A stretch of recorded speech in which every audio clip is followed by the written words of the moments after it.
ಮಾನ್ಯ ಜೋರಕ್ಕೆ ನೋಡಿ ಸಹೋದರ ಪ್ರಸಾದ್ ಅಬ್ಬಯ್ಯ ಅವರ ನೇತೃತ್ವದಲ್ಲಿ ಆಯೋಜನೆ ಮಾಡಿರ್ತಕ್ಕಂಥ ಛಲವಾದಿ ಸಮುದಾಯದ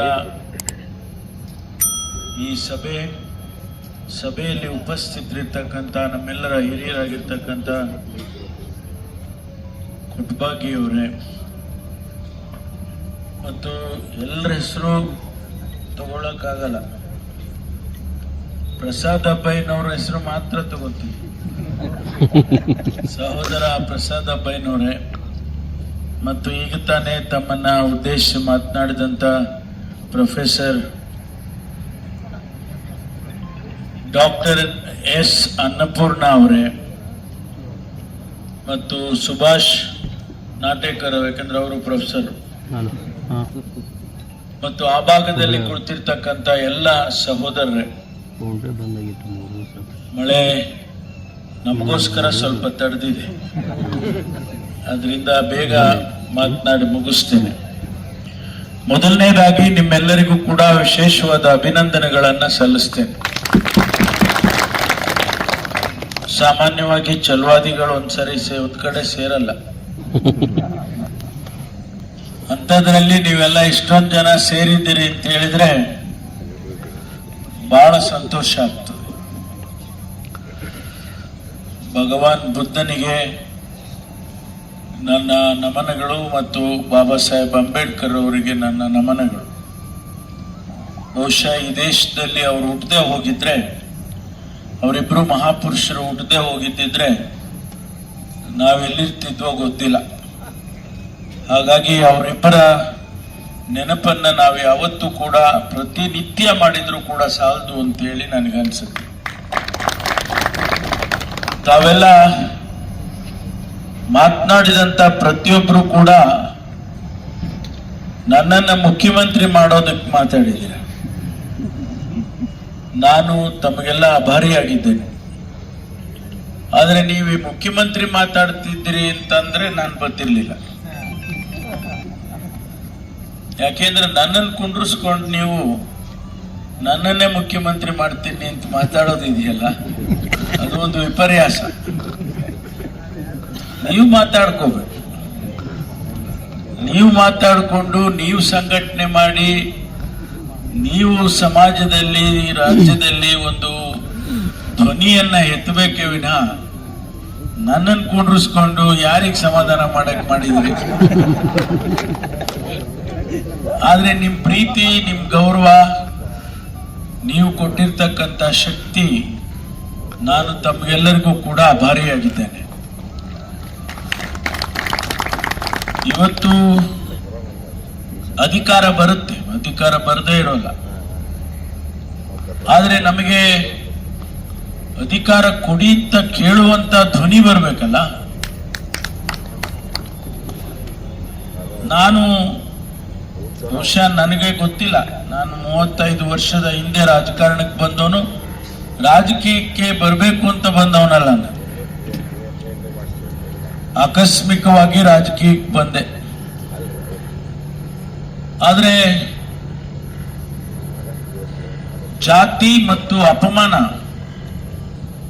ನನಗೆ ಚಿಕ್ಕಂದಿನಿಂದನೂ ಕೂಡ ಆಗಿದೆ. ನೀವೇನ್ ತಿಳ್ಕೊಂಡಿದ್ದೀರಾ, ಬಹಳ ಜನ ನಮ್ಮ ರಾಜ್ಯದಲ್ಲಿ ನಮ್ಮ ಸಮುದಾಯದವರು ಅಥವಾ ಬೇರೆ ಸಮುದಾಯದವರು ಕೂಡ ಪರಮೇಶ್ವರೇನಪ್ಪ ಗೋಲ್ಡನ್ ಸ್ಪೂನ್ ಇಂದಾಗೆ ಬಂದಿದ್ದಾನೆ, ಅವರು ಬಹಳ ಶ್ರೀಮಂತರು, ಬಹಳ ವಿದ್ಯಾಸಂಸ್ಥೆಗಳಿದೆ ಅನ್ನೋ ಮಾತನ್ನ ನಾನು ಕೇಳಿದ್ದೇನೆ. ಆದ್ರೆ ನಾನು ಬಂದಿರತಕ್ಕಂತ ಹಿನ್ನೆಲೆ, ನಾನು ಚಿಕ್ಕಂದಿನಲ್ಲಿ ಶಾಲೆಗೆ ಹೋಗುವಾಗ ಬೇರೆಯವರ ಮನೆ ಬಾಗಿಲಿನಲ್ಲಿ ನೀರು ಕುಡಿದು ಬಂದಿರೋನು.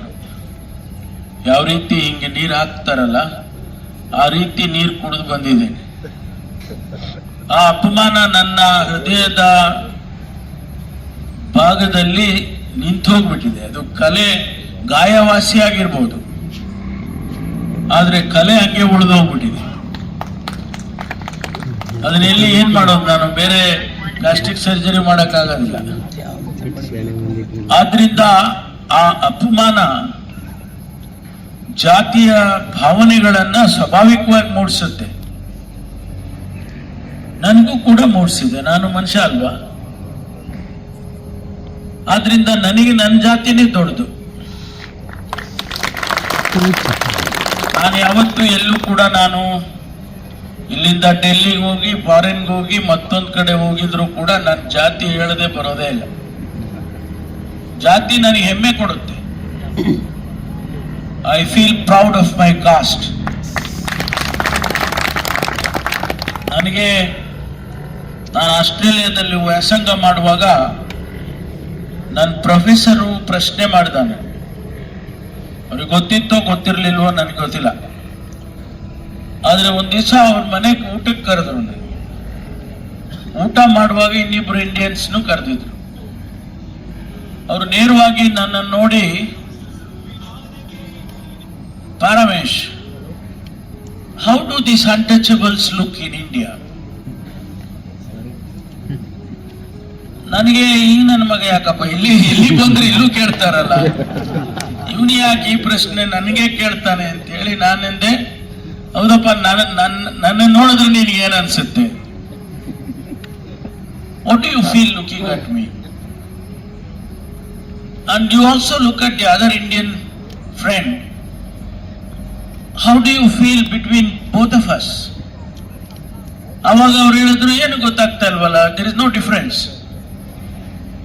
ಆಗ ನಾನು ಅವನಿಗೆ ಹೇಳಿದೆ, ನೋಡು, I am the untouchable and he is not an untouchable. So there is absolutely no difference between us. But people have made this as untouchable and not untouchable. ಆದ್ರಿಂದ ನನಗೆ ಎಲ್ಲೂ ಹೇಳ್ಕೊಳ್ಳೋಕೇನು ಭಯ ಇಲ್ಲ ಅಥವಾ ನನಗೆ ಮುಜುಗರ ಇಲ್ಲ. ಯಾವುದೇ ಸಂದರ್ಭದಲ್ಲೂ ಹೇಳ್ಕೊಳ್ತೀನಿ, ನನಗೇನು ಭಯ ಇಲ್ಲ.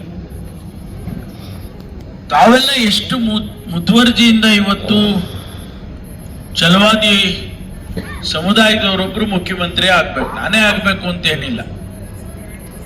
ಆದ್ರೆ ನಮ್ಮ ಹಿರಿಯರಾಗಿರ್ತಕ್ಕಂಥ ಹಿರಿಯಣ್ಣ ಮಲ್ಲಿಕಾರ್ಜುನ ಖರ್ಗೆ ಅವರು ಇವತ್ತು ರಾಷ್ಟ್ರದ ಕಾಂಗ್ರೆಸ್ಸಿನ ಅಧ್ಯಕ್ಷರಿದ್ದಾರೆ. ನಮಗೆಲ್ಲ ಹೆಮ್ಮೆ ಇದೆ. ಸಂಜೀವಯ್ಯನವರ ಸಂಬಂಧಿ ಇಲ್ಲೇ ಇದ್ದಾರೆ, ಪುಸ್ತಕ ಬರೆದು ಅವರಾದ್ಮೇಲೆ ಅವರೇ ಅಧ್ಯಕ್ಷರಾದವರು. ನಮ್ಮ ಸಮುದಾಯಕ್ಕೆ ಅಖಿಲ ಭಾರತ ಕಾಂಗ್ರೆಸ್ ಪಕ್ಷದ ಅಧ್ಯಕ್ಷರಾದವರು ಸಂಜೀವಯ್ಯನವರು. ಅವರಾದ್ಮೇಲೆ ಮಲ್ಲಿಕಾರ್ಜುನ ಖರ್ಗೆ ಅವರು.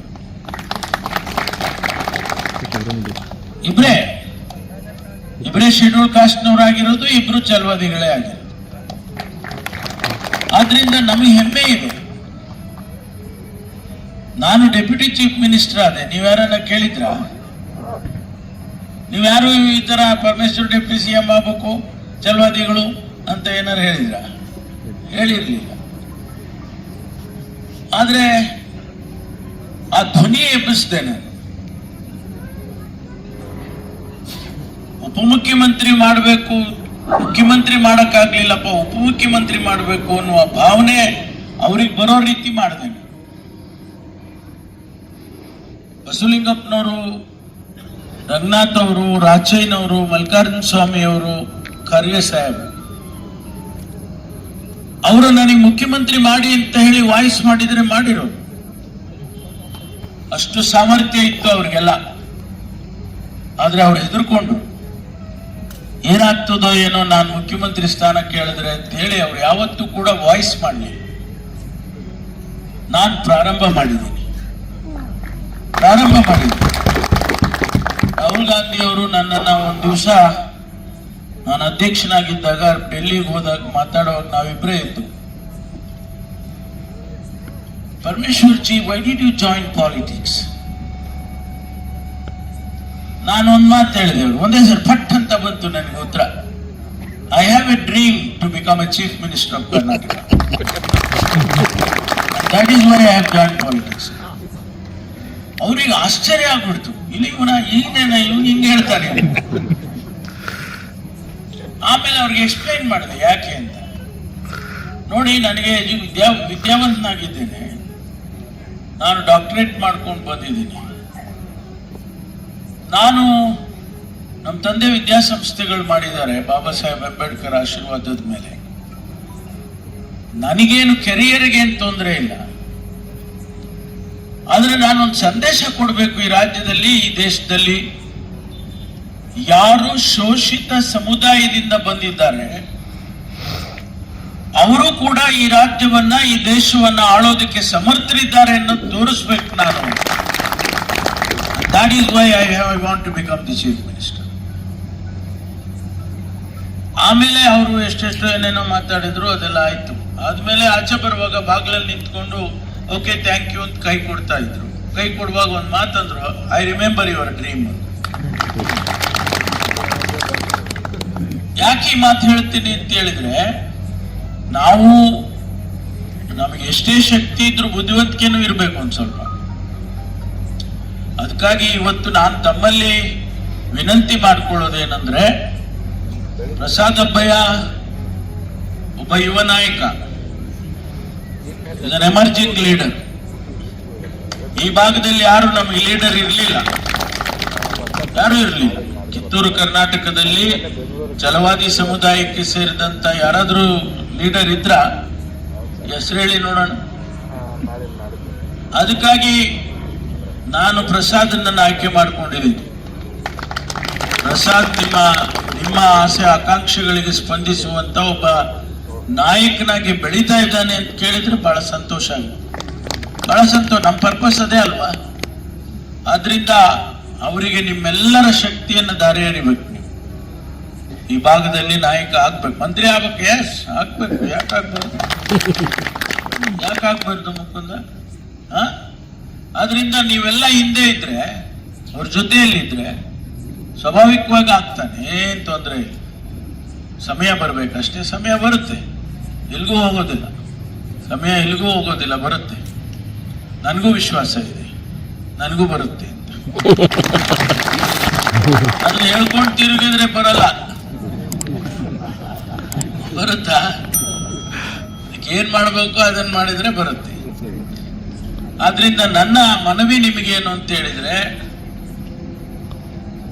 ನಾವು ಸಂಘಟನೆ ಮಾಡಬೇಕು. ಸಂಘಟನೆ ಹೆಂಗ್ ಮಾಡಬೇಕು ಅಂತ ಹೇಳಿದ್ರೆ, ಇದು ಒಂಥರ ಹುಚ್ಚುತನ ಇದೆ. ನಾವು ಚಿತ್ರದುರ್ಗದಲ್ಲಿ ಸಮಾವೇಶ ಮಾಡಿದೆ. ನಾನು ಸುಮಾರು 7 ಲಕ್ಷ ಜನ ಸೇರಿದ್ರು. ಎಲ್ಲ ದಲಿತರೆ, ಲೆಫ್ಟು ರೈಟು ಸೆಂಟ್ರು ಮಿಡ್ಲು ಎಲ್ಲ ಸೇರಿಸ್ತೇನೆ. ಆಮೇಲೆ ಎಸ್ ಟಿ ಸಮುದಾಯನೂ ಸೇರಿಸ್ತೀನಿ. ಯಾಕೆಂದ್ರೆ ಮಾತೆತ್ತಿರೆ SC ST, ಮಾತೆತ್ತಿರೆ SC ST ಅಂತ. ಅದಕ್ಕೆ ನಾನೇನು ಯೋಚನೆ ಮಾಡಿದೆ ಅಂದ್ರೆ, ಎಲ್ಲರೂ ಸೇರೋಣಪ್ಪ ನಡೀರಿ. 7 ಲಕ್ಷ ಜನ ಸೇರಿ ಒಂದು ಧ್ವನಿ ಹೊರಡ್ತು ಅಲ್ಲಿಂದ. ಆ 7 ಲಕ್ಷ ಜನ ಧ್ವನಿ ಹೊರಡ್ತು. ಅವರೆಲ್ಲ ಕಾಂಗ್ರೆಸ್ನವರು. ಕಾಂಗ್ರೆಸ್ ಪಕ್ಷಕ್ಕೆ ಸಹಕಾರ ಮಾಡಬೇಕು ಈ ಬಾರಿ ಅಂತೇಳಿ ಧ್ವನಿ ಎಬ್ಬಿಸಿದೆ. ಇಡೀ ರಾಜ್ಯದಲ್ಲಿ ವಾಯ್ಸ್ ಹೊರಡ್ತು, ಕಾಂಗ್ರೆಸ್ಸಿಗೆ ನಾವೆಲ್ಲ ಸಹಕಾರ ಮಾಡಬೇಕು ಅಂತೇಳಿ SC ST ಸಮುದಾಯದವರು ಮತ ಹಾಕಿದ್ರು. ಸುಮ್ಮನೆ ಬಂದಿಲ್ಲ 125, 135. ಯಾರ್ಯಾರೋ ಕ್ರೆಡಿಟ್ ಅಂತಾರೆ, ಏನ್ ಮಾಡಕ್ಕಾಗತ್ತೆ? ಅದು ಕ್ರೆಡಿಟ್ ತಾಳಕ್ಕೆ ನಾವು ಏನು ಮಾಡಕ್ಕಾಗೋದಿಲ್ಲ ಅದು. ಯಾಕೆಂದ್ರೆ ವಿಕ್ಟ್ರಿ ಬಹಳ ಜನ ಫಾದರ್ಗಳಾಗ್ಬಿಡ್ತಾರೆ ಅಲ್ವಾ.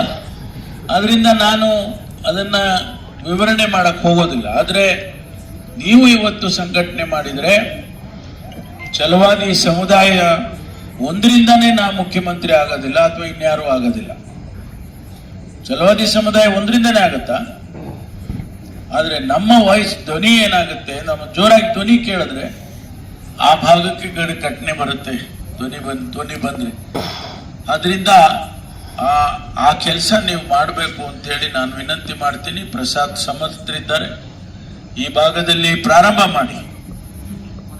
ನಾವು ಕೊಟ್ಟಭಾಗಿಯವರೆಲ್ಲ ಮಾತಾಡ್ಕೊಂಡಿದ್ದು ಚುನಾವಣೆಗೆ ಮೊದಲು ಬಿಜಾಪುರದಲ್ಲಿ ಮಾಡೋಣ ಅಂತ.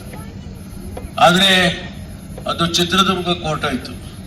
ಆದ್ರಿಂದ ಈಗಲೂ ಕೂಡ ತಾವು ಮಾಡಬೇಕು, ಪ್ರಾರಂಭ ಮಾಡಿ. ನನ್ನ ಎಲ್ಲ ಸಹಕಾರ ಇರುತ್ತೆ, ನಿಮ್ಗೆ ಸಂಪೂರ್ಣ ಸಹಕಾರನ ನಾನು ಕೊಡ್ತೀನಿ. ಆದ್ರಿಂದ ಪ್ರಾರಂಭ ಮಾಡಿ.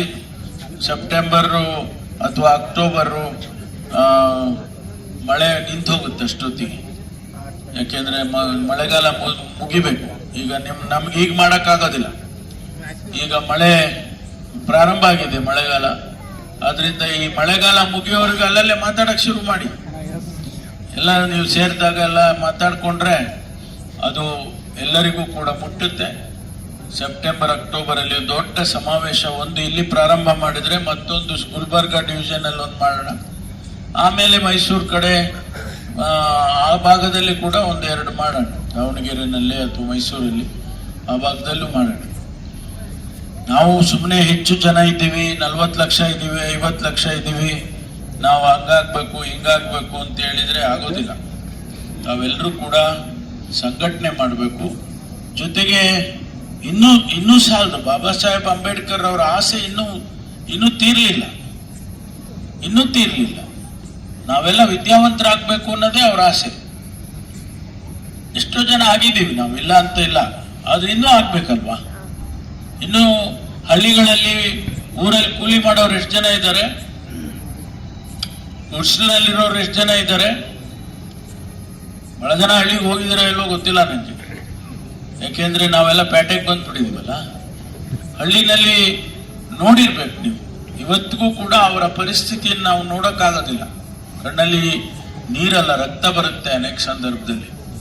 ಅವರನ್ನ ಮೇಲೆ ತರಬೇಕು ಅಂದ್ರೆ ಏನಾರು ಒಂದಿಷ್ಟು ಮಾಡ್ಬೇಕಲ್ಲ. ಶಿಕ್ಷಣ ಮಾಡಲಿಲ್ಲ ಅಂದ್ರೆ ನಾವೇನು ಮಾಡೋಕ್ಕಾಗೋದೇ ಇಲ್ಲ. ನಮ್ಮ ತಂದೆಯವರು 1932ರಲ್ಲಿ ಚಲವಾದಿ ಹಾಸ್ಟೆಲ್ ಮಾಡಿದ್ರು ತುಮಕೂರಲ್ಲಿ. ಚಲವಾದಿ ಹಾಸ್ಟೆಲ್ ಅಂತಾನೆ ಹೆಸರಿಟ್ಟಿದ್ರು. ಅದಾದ್ಮೇಲೆ 59ರಲ್ಲಿ ಶಿಕ್ಷಣ ಸಂಸ್ಥೆ ಪ್ರಾರಂಭ ಮಾಡಿದ್ರು. ಬಾಬಾ ಸಾಹೇಬ್ ಅಂಬೇಡ್ಕರ್ ಅವರ ಆಶೀರ್ವಾದ, ಬುದ್ಧನ ಆಶೀರ್ವಾದ, ಸಿದ್ಧಾರ್ಥ ಸಂಸ್ಥೆ ಬುದ್ಧನ ಹೆಸರಿಟ್ಟರು. ದೀಕ್ಷೆ ತಗೊಂಡ್ರು, ಬುದ್ಧಿಸ್ಟ್ ಆದ್ರು. ನಮ್ಮನ್ನೆಲ್ಲ ಬುದ್ಧಿಸ್ಟ್ಗಳು ಮಾಡಿದ್ರು. ನಮ್ಮ ಜಿಲ್ಲೆನಲ್ಲಿ ಬುದ್ಧಿಸ್ಟ್ ಮದುವೆ ನಂದೇ ಫಸ್ಟ್. ಹೌದು, ಸುಮಾರು 100 ಜನ ಮಾಂಕಗಳು ಬಂದು ನನಗೆ ಕಲ್ಯಾಣ ಮಾಡಿದ್ರು. ಆಸ್ಟ್ರೇಲಿಯಾದಿಂದ ಬಂದು ಮದುವೆ ಮಾಡಿಕೊಂಡು ಹೆಂಡತಿನೂ ಕರ್ಕೊಂಡು ಹೋದೆ. ಹೌದು, ಇದೆಲ್ಲ ಇತಿಹಾಸ ರೀ. ಆದ್ರಿಂದ ಬುದ್ಧ ಅಂಬೇಡ್ಕರನ್ನ ಬಿಟ್ಟು ಬಾಳೋಕ್ ಸಾಧ್ಯನೇ ಇಲ್ಲ ನಾವು. 2558 ವರ್ಷದ ಹಿಂದೆ ಬುದ್ಧ ಸಮಾನತೆಯನ್ನ ಪ್ರತಿಪಾದನೆ ಮಾಡಿದ್ದಾನೆ. ಈಕ್ವಾಲಿಟಿ ಇವತ್ತು ನಮ್ಮ ಸಂವಿಧಾನದಲ್ಲಿ ಬಾಬಾ ಸಾಹೇಬ್ ಬರೆದಿದ್ದಾರೆ. ಅದು 2500 ವರ್ಷದಲ್ಲೇನೆ ಬುದ್ಧ ಹೇಳ್ಬಿಟ್ಟ, ಮನುಷ್ಯ ಒಬ್ಬನೇ ಒಂದೇ, ಅವನು ಯಾವ ಜಾತಿ ಧರ್ಮ ಮತ್ತೊಂದು ವ್ಯತ್ಯಾಸ ಇರಬಾರ್ದು ಅಂತೇಳಿ ಅವತ್ತೇ ಅಗರ್ಭ ಶ್ರೀಮಂತ ಚಕ್ರವರ್ತಿ ಸ್ಥಾನನೇ ಬಿಟ್ಟು ಹೋಗ್ಬಿಟ್ಟು ಎಲ್ಲ ಇದನ್ನ ಅದಕ್ಕಾಗಿ ದುಡ್ದ. ನಾವು ಇವತ್ತು ಅವನ ಹೆಸರು ಹೇಳ್ಕೊಳ್ಳೋರು ನಾವು ಹೆಂಗಿರ್ಬೇಕು? ಅದಕ್ಕಾಗಿ ನೀವೆಲ್ಲ ಹೆಚ್ಚು ಹೆಚ್ಚು ಶಿಕ್ಷಣಕ್ಕೆ ಒತ್ತು ಕೊಡ್ತಕ್ಕಂಥ ಕೆಲಸ. ಎಷ್ಟೇ ಕಷ್ಟ ಆಗ್ಲಿ, ನಾನು ಅನೇಕ ಸಂದರ್ಭದಲ್ಲಿ ಹೇಳ್ತೀನಿ, ನೀವು ಒಂದೊತ್ತು ಊಟ ಬಿಟ್ಬಿಡಿ, ಸತ್ತೋಗೋದಿಲ್ಲ. ಸಾಯ್ತೀವ? ಎಷ್ಟೋ ಜನ 100 ದಿನ ಊಟ ಬಿಡ್ತಾರಪ್ಪ. ಅದಕ್ಕೆ ಪ್ರಯತ್ನ ಮಾಡಕ್ ಹೋಗ್ಬೇಡಿ. ಆಮೇಲೆ ಅವ್ರು ಬಿಡ್ತಾರೆ ಅಂತ ನಾವು ಬಿಡಕ್ಕಾಗಲ್ಲ. ಆದ್ರೆ ಒಂದೊತ್ತು ಊಟ ಬಿಟ್ರೆ ನಾವು ಸಾಯೋದಿಲ್ಲ. ಆ ಒಂದೊತ್ತು ಊಟದ ಖರ್ಚು ಯಾರಿಗಾದ್ರೂ ಶಿಕ್ಷಣ ಮಾಡ್ಬೋದಲ್ಲ, ಅವರಿಗೆ ಓದಿಸ್ಬೋದು, ಬರೆಸ್ಬೋದಲ್ಲ. ಅದನ್ನ ಮಾಡೋದಕ್ಕೆ ನಾವು ಪ್ರಯತ್ನ ಮಾಡಿದ್ರೆ ಇವತ್ತು ನಮ್ಮ ಒಂದು ಸಂಸ್ಥೆ ಸಿದ್ಧಾರ್ಥ ವಿದ್ಯಾಸಂಸ್ಥೆ ತುಮಕೂರಿನಲ್ಲಿ ಏನಿದೆ, ಇವತ್ತು 85 ಸಂಸ್ಥೆಗಳಿದಾವೆ. 35,000 ಜನ ಮಕ್ಕಳು ಓದ್ತಾರೆ. ನಮ್ಮ ಕಾಲೇಜಲ್ಲಿ 36,000 ಜನ ಎಂಜಿನಿಯರ್ಸ್ ಪ್ರೊಡ್ಯೂಸ್ ಮಾಡಿದ್ದೀವಿ. ಇಲ್ಲಿ ತನಕ 36,000 ಜನ ಎಂಜಿನಿಯರ್ಸ್ ಆಗಿ ಹೋಗಿದ್ದಾರೆ ಸಿದ್ಧಾರ್ಥ ಇಂಜಿನಿಯರಿಂಗ್ ಕಾಲೇಜಲ್ಲಿ. 6,000 ಡಾಕ್ಟರ್ಸ್ ಆಚೆ ಹೋಗಿದ್ದಾರೆ. ಅದರಲ್ಲಿ ಬಹಳಷ್ಟು ಜನ ದಲಿತ ವಿದ್ಯಾರ್ಥಿಗಳು ಇದ್ದಾರೆ. ಡಾಕ್ಟರ್ಗಳಾದ್ರು, ಇಂಜಿನಿಯರ್ಗಳಾದ್ರು, ಬೇಕಾದಷ್ಟು ಜನ ಡಿಗ್ರಿಗಳು ಮಾಡಿದ್ರು, ITI ಮಾಡಿದ್ರು, ನರ್ಸಿಂಗ್ ಮಾಡಿದ್ರು, ಬೇಕಾದಷ್ಟು ಜನ B.Ed, DCH ಎಲ್ಲ ಮಾಡಿದ್ರು.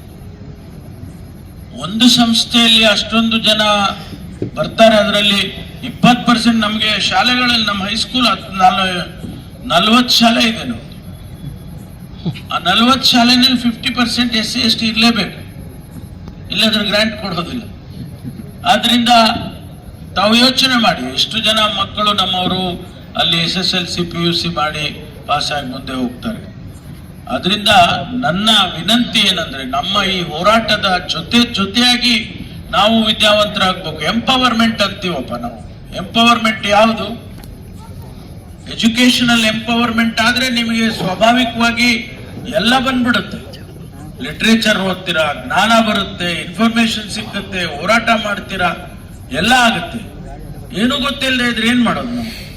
ಅದಕ್ಕಾಗಿ ಆ ಕೆಲಸ ನಿಮ್ಮಿಂದ ಆಗ್ಬೇಕು ಅಂತ ಹೇಳಿ ನಾನು ಇವತ್ತು ಆಸೆ ಪಡ್ತೇನೆ. ಮತ್ತು ನಿಮ್ ಜೊತೆನಲ್ಲಿ ಇದೀವಿ ಅಂತ ನಾವೇನು ಹೇಳೋ ಅಗತ್ಯ ಇಲ್ಲ. ನಾನು ನಿಮ್ಮ ಜೊತೆಯಲ್ಲಿ ಯಾವತ್ತೂ ಇದೆ. ನೀವು ಯಾವಾಗಾರ ಕರೀರಿ, ಬರ್ತೀವಿ ನಾವು. ಕರಿಬೇಕಷ್ಟೇ, ನೀವು ಕರೆಯೋದೇ ಇಲ್ಲ ಅಂದ್ರೆ ನಾವು ಬರೋದೇ ಇಲ್ಲಿಗೆ. ಪ್ರಸಾದ್ ಹೇಳಿದ ಅಣ್ಣ ಇವತ್ತು ಹಾಲ್ಟ್ ಮಾಡಬೇಕು ಅಂತ. ಇಲ್ಲ ಮರ, ನಾನು ಹೊರಟೋಗ್ತೀನಿ, ನಾನು ಬಂದಿರೋ ಕೆಲಸನೇ ಬೇರೆ, ನಾನು ವಾಪಸ್ ಹೋಗ್ಬೇಕು. ಇಲ್ಲ ಹೆಂಗಿದ್ರು ಅಲ್ಲಿ ಮಲಗದೆ, ಇಲ್ಲೂ ಮಲಗದೆ, ಇಲ್ಲೇ ಮಲ್ಕೊಂಬಿಡಿ. ಸರಿ ಆಯ್ತಪ್ಪ, ನಡಿ ಅತ್ಲಾಗಿ ಅಂತೇಳಿ ಇವತ್ತು ಉಳ್ಕೊಂಡ್ರೆ ನಾನೊಂದು ಎಲ್ಲ ನಮ್ಮ ಮುಖಂಡರುಗಳನ್ನೆಲ್ಲ, ಛಲವಾದಿ ಮುಖಂಡರನ್ನ ಕರೀತೀನಿ. ಆಯ್ತು ಕರೀರಿ. ಆದ್ರೆ ಅವ್ರು ಹೇಳಲಿಲ್ಲ ನನಗೆ, ನಿಮ್ಮ ಮುಖ್ಯಮಂತ್ರಿ ಸಬ್ಜೆಕ್ಟ್ ಮಾತಾಡ್ತೀವಿ ಅಂತ. ಆದ್ರೆ ಬಹಳ ಸಂತೋಷ ಏನಾಗಿದೆ ಅಂತಂದ್ರೆ, ನೀವೆಲ್ಲ ಒಂದ್ ಕಡೆ ಸೇರಿದಿರಲ್ರಿ. ಇದೇ ಒಂದು ಸಂತೋಷ ಅಲ್ವಾ? ಎಷ್ಟು ಜಿಲ್ಲೆಯಿಂದ, 7-8 ಜಿಲ್ಲೆಯಿಂದ ಬಂದಿದ್ದೀರಾ. 7-8 ಜಿಲ್ಲೆಯಿಂದ ಬಂದಿದ್ದೀರಾ. ಹಾವೇರಿಯಿಂದ ಬಂದಿದ್ದೀರಾ, ಬಳ್ಳಾರಿಯಿಂದ ಬಂದಿದ್ದೀರಾ, ಆಮೇಲೆ ಚಿತ್ರದುರ್ಗ, ಹೊಸಪೇಟೆ, ಬೆಳಗಾಂ, ಬಿಜಾಪುರ, ಬಾಗಲಕೋಟೆ, ಎಲ್ಲ ಕಡೆಯಿಂದ ಬಂದಿದ್ದೀರಾ. ಎಷ್ಟು ಸಂತೋಷ ಆಗುತ್ತೆ. ಅದು 24 hours ಅಲ್ಲಿ ನೀವು ಇಷ್ಟೊಂದು ಜನ ಎಲ್ಲ ಸೇರ್ಕೊಂಡಿದ್ದೀರಿ. ಮುಂದಿನ ದಿನದಲ್ಲಿ ಇನ್ನೂ ಹೆಚ್ಚು ಜನ ಸೇರ್ಕೊಂಡು ಸಭೆಯನ್ನ ಮಾಡೋಣ. ಆದ್ರೆ ಒಂದೇನಂದ್ರೆ, ಬರೀ ನಮ್ಮಿಂದನೇ ಆಗುತ್ತೆ ಅಂದ್ಕೊಳಕ್ ಹೋಗೋದು ಬೇಡ. ಎಲ್ಲರನ್ನೂ ತಗೋಬೇಕು, ಜೊತೆಯಲ್ಲಿ ಎಲ್ಲರನ್ನೂ ತಗೋಬೇಕು. ಆ ಕೆಲಸನೂ ಕೂಡ ಕೊಟ್ಬಾಗಿ ಸಾಹೇಬ್ರು ಹೇಳಿದ್ರು. ನಾವು 1-2 ಜನ 3 ಜನ ಲಿಂಗಾಯತರಿಗೆ ಮಾತಾಡದೆ, MLA ಅವರು ಕೂಡ ಪರಮೇಶ್ವರ್ ಸಾಹೇಬ್ರಿಗೆ ನಾವು ಪರವಾಗಿಲ್ಲ, ನಾವು ಅವ್ರ ಜೊತೆಲಿ ಇರ್ತೀವಿ ಅಂತ ಹೇಳಿದ್ರು. ಇದ್ದಾರೆ ಬಹಳ ಜನ. ನಾನು KPCC ಅಧ್ಯಕ್ಷನಾಗಿದ್ದಾಗ ಬಹಳ ಜನರಿಗೆ ಸಹಾಯ ಮಾಡಿದ್ದೆ. ಬಹಳ ಜನ ಯುವಕರಿಗೆ ನಾನು ಟಿಕೆಟ್ ಕೊಟ್ಟಿದ್ದೀನಿ, MLAಗಳು ಮಾಡಿದ್ದೀನಿ, MP ಗಳು ಮಾಡಿದ್ದೀನಿ. 100 ಜನ ಬೋರ್ಡ್ ಕಾರ್ಪೊರೇಷನ್ಗೆ ಅಧ್ಯಕ್ಷರುಗಳು ಮಾಡಿದ್ದೀನಿ. ನೆನೆಸ್ಕೊಳ್ಳೋರು ನೆನೆಸ್ಕೊಳ್ತಾರೆ, ನೆನೆಸ್ಕೊಳ್ಳೋದೇ ಇರೋರು ನೆನೆಸ್ಕೊಳ್ಳೋದಿಲ್ಲ. ಅದಕ್ಕೇನು ಮಾಡೋಕ್ಕಾಗಲ್ಲ. ಆದ್ರೆ ನಾವು ಇವತ್ತು ಒಂದು ಸಂಕಲ್ಪ ಮಾಡಬೇಕಾಗ್ತದೆ. ಮುಂದೆ ಬಹಳ ಕಠಿಣವಾದಂತ ದಿನಗಳು ಬರ್ತವೆ. ರಾಜಕೀಯ ಕ್ಷೇತ್ರದಲ್ಲಿ ಬಹಳ ಕಠಿಣವಾದಂತ ದಿನಗಳು ಬರ್ತವೆ. ಯಾಕೆಂದ್ರೆ ಬಾಬಾ ಸಾಹೇಬ್ ಅಂಬೇಡ್ಕರ್ ಬರೆದಂತ ಸಂವಿಧಾನನೇ ತೆಗೆದಾಕ್ತಿವಿ ಎನ್ನುವ ಮಾತು ಕೇಳಿದ ಮೇಲೆ ತಮಗೇನು ಅನ್ನಿಸ್ಬೋದು ಯೋಚನೆ ಮಾಡಿ. ಆಗೋದ್ ಬಿಡೋದು ಬೇರೆ ವಿಚಾರ, ಅವರು ತೆಗೆದುಹಾಕೋದು ಬೇರೆ ವಿಚಾರ. ಆದ್ರೆ ಆ ಮಾತುಗಳು ಆಡ್ತಾವಲ್ಲ, ಪಬ್ಲಿಕ್ ಅಲ್ಲಿ ಮಾತಾಡ್ತಾರಲ್ಲ, ಅದಕ್ಕೆ ನಾವು ಯೋಚನೆ ಮಾಡಬೇಕಾಗ್ತದೆ. ಮುಂದಿನ ದಿನ ಹೇಗಾಗ್ಬೋದು? Imagine for 1 second without the constitution. ಒಂದು 5 ನಿಮಿಷ ತಾವು ಯೋಚನೆ ಮಾಡಿ. ಸಂವಿಧಾನ ತೆಗೆದ್ರು, ನಾಳೆ ಸಂವಿಧಾನ ತೆಗೆದ್ರು, ಏನಾಗ್ಬೋದು? ನಾವು ಯೋಚನೆ ಮಾಡ್ತಿದ್ರಾ? ಅದಕ್ಕಾಗಿ ಸಂಘಟನೆ ಅವಶ್ಯಕತೆ ಇದೆ, ದಯಮಾಡಿ ತಿಳ್ಕೋಬೇಕು ನೀವು. ಅದಕ್ಕಾಗಿ ನಾವು ಇವತ್ತು ಸಂಘಟಿತರಾಗಬೇಕು. ಆ ಸಂವಿಧಾನ ಉಳಿಲೇಬೇಕು, ಸಂವಿಧಾನ ಇರಲೇಬೇಕು ನಮ್ಗೆ. ಇಲ್ಲದೇ ಇದ್ರೆ ನಮ್ಮ ಯಾವುದೇ ಈ ಶೋಷಿತ ಸಮುದಾಯಗಳಿಗೆ ನಮಗೆ ಉಳಿವಿಲ್ಲ ಅನ್ನುವಂಥ ಮಾತನ್ನ ನಾನು ಈ ಸಂದರ್ಭದಲ್ಲಿ ಸ್ಪಷ್ಟವಾಗಿ ನಿಮ್ಗೆ ಹೇಳೋದಕ್ಕೆ ಬಯಸ್ತೇನೆ. ಆದ್ರಿಂದ ಇವತ್ತು ಬಹಳ ಇನ್ನೂ ಹೆಚ್ಚು ಮಾತನಾಡೋದಿದೆ, ಬೇಕಾದಷ್ಟು ಮಾತಾಡ್ಬೋದು. ಆದ್ರೆ ನಾನು ಹೆಚ್ಚು ಮಾತನಾಡಕ್ ಹೋಗೋದಿಲ್ಲ. ಇವತ್ತು ತಾವೆಲ್ಲ ಈ ಸಭೆಯಲ್ಲಿ ಭಾಗವಹಿಸಿ ತಮ್ಮ ಅನಿಸಿಕೆಗಳನ್ನ ಹೇಳಿದಿರಿ. ಕೆಲವೆಲ್ಲ ನಾನು ಗಮನಿಸಿದ್ದೀನಿ. ಛಲವಾದಿ ಆಯೋಗ ಏನದು ನಿಗಮ ಮಾಡಬೇಕು ಅಂತ, ಆಮೇಲೆ ಅಭಿವೃದ್ಧಿ ನಿಗಮ ಮಾಡಬೇಕು ಅಂತೇಳಿ ಇದಾವೆ ನಿಗಮಗಳೇನು. ನಾವು ಒಂದು ನಿಗಮ ಮಾಡ್ಕೊಂಡಿದ್ರೆ ಏನು ಪ್ರಯೋಜನ ಆಗಲ್ಲ. ಈಗಿರೋ ನಿಗಮಗಳು ಅವಕ್ಕೆ 1 ಕೋಟಿ ಕೂಡ ಬಜೆಟ್ನಲ್ಲಿ ಗ್ರಾಂಟ್ ಕೊಟ್ಟಿಲ್ಲ. ಸುಮ್ಮನೆ ಹೆಸರಿಗೆ ಮಾತ್ರ ಯಾರನ್ನ ಚೇರ್ಮನ್ ಮಾಡ್ತಾರಲ್ಲ, ಆ ಚೇರ್ಮನ್ ಕಾರು ಅವನೇ ಮಾಡ್ಕೋಬೇಕು, ಆಫೀಸು ಅವನೇ ಮಾಡ್ಕೋಬೇಕು, ಆಯ್ತಾ, ಆ ಗಿರಾಕಿಗಳನ್ನೂ ಅವನೇ ಹುಡುಕೋಬೇಕು. ಅಂತ ನಿಗಮಗಳು ಬೇಡ, ಆ ನಿಗಮ ಬೇಡ.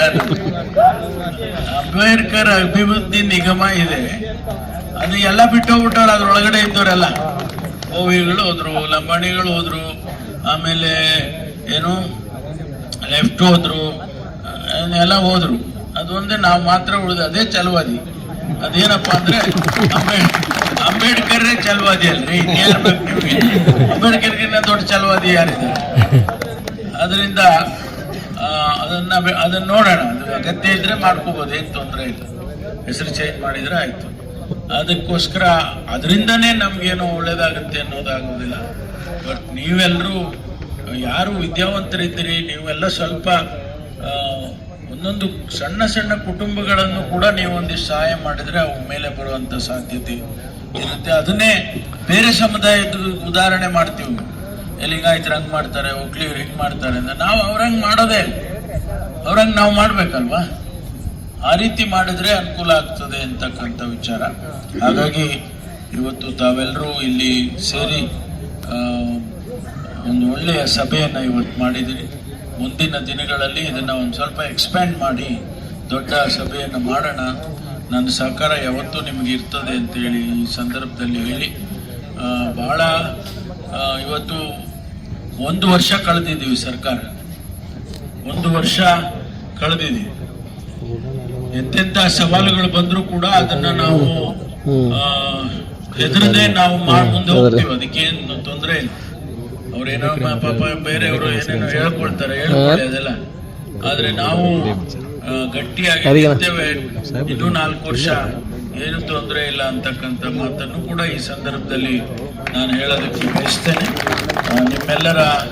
ನಿಮ್ಮೆಲ್ಲರ ಆಸೆ, ನಿಮ್ಮೆಲ್ಲರ ಆಶೀರ್ವಾದ, ನಿಮ್ಮೆಲ್ಲರ ಸಹಕಾರ ಮತ್ತು ಹೋರಾಟ ಇದ್ರೆ ಅದೇನು ನೀವು ಹೇಳ್ತಾ ಇದ್ರಲ್ಲ ಅದೆಲ್ಲ ಆಗ್ಬೋದು ಅಂತ ನಾನು ಕೂಡ ಅಂದ್ಕೊಳ್ತೇನೆ. ಅದು ನಾನೇ ಆಗ್ಬೇಕು ಅಂತ ಏನಿಲ್ಲ, ನಾನು ಹೇಳಿದ್ದೀನಿ ನಮ್ಮ ಸಮುದಾಯ ಆಗ್ಬೇಕು, ಒಟ್ಟಲ್ಲಿ ನಮ್ಮ ಸಮುದಾಯ ಆಗ್ಬೇಕು. ಆಮೇಲೆ ಯಾರು ಬೇಕಾರಾಗಬೇಕು, ಏನಿಲ್ಲ. ಈಗ ನಮ್ಮ ಹಿರಿಯಣ್ಣ ದೊಡ್ಡವ್ರು ಬಂದ್ರೆ ಅವ್ರು ಬಂದ್ರು ಕೂಡ ಇವತ್ತು ಯಾಕಂದ್ರೆ ಅವ್ರ ಜೊತೆ ಇರೋದು ಎಲ್ಲ ಆಗೋಗ್ಬಿಟ್ಟವ್ರೆ. 300 ಓಟ್ ಇಲ್ದೇ ಇರೋ ಧರ್ಮಸಿಂಗು ಆಗ್ಬಿಟ್ರು, 300 ಇಲ್ಲ ಅವರು ಆಗ್ಬಿಟ್ರು, ಅವ್ರ ಜೊತೆಯಲ್ಲಿದ್ದವ್ರು. ಅದರಿಂದ ಅವರು ಆಗ್ಬೇಕು ಅನ್ನೋ ನಮ್ಮೆಲ್ಲರ ಆಸೆ ಕೂಡ ಇದೆ. ಅದರಿಂದ ತಾವೆಲ್ಲ ಸಹಕರಿಸ್ಬೇಕು ಅಂತ ಹೇಳಿ ನಾನು ಕೇಳ್ಕೊಳ್ತಾ, ಮತ್ತು ಇವತ್ತೆಲ್ಲರೂ ಇಷ್ಟೊಂದು ಸಂಖ್ಯೆನಲ್ಲಿ ಬಂದಿದ್ದೀರಿ, ಅದಕ್ಕಾಗಿ ನಿಮ್ಗೆಲ್ಲರಿಗೂ ಕೃತಜ್ಞತೆಗಳು, ಅಭಿನಂದನೆಗಳು ಎಲ್ಲ ಹೇಳಿ ನಾನು ಮಾತು ಮುಗಿಸ್ತೇನೆ. ಎಲ್ಲರಿಗೂ ನಮಸ್ಕಾರ.